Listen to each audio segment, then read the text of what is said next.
In today's video, I'm going to teach you how to drip school course lessons. Our focus will be on ensuring you're able to manage your course content effectively, so your students can engage with the information at a well-paced rhythm that keeps them motivated and involved. First things first, we need to get started by logging into your school account.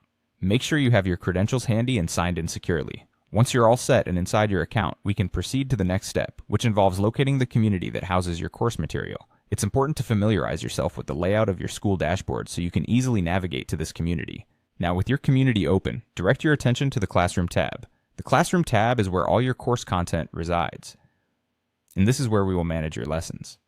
So, click on it to reveal the courses you've already created or are currently working on. Take a moment to find the specific course you intend to edit. This step is crucial because you're about to make some changes and you don't want to end up dripping the wrong content.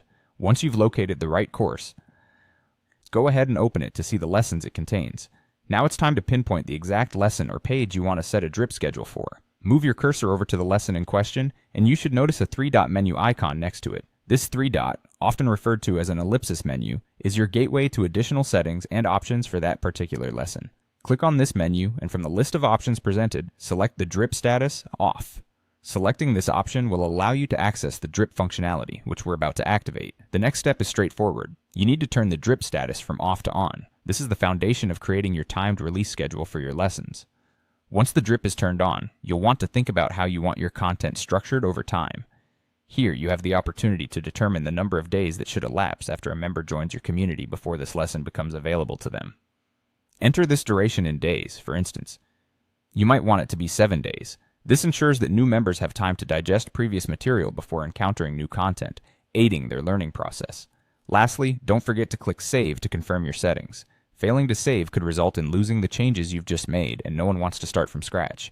Once you've saved, your drip settings are all set up, and your lesson will unlock exactly as scheduled for your community members.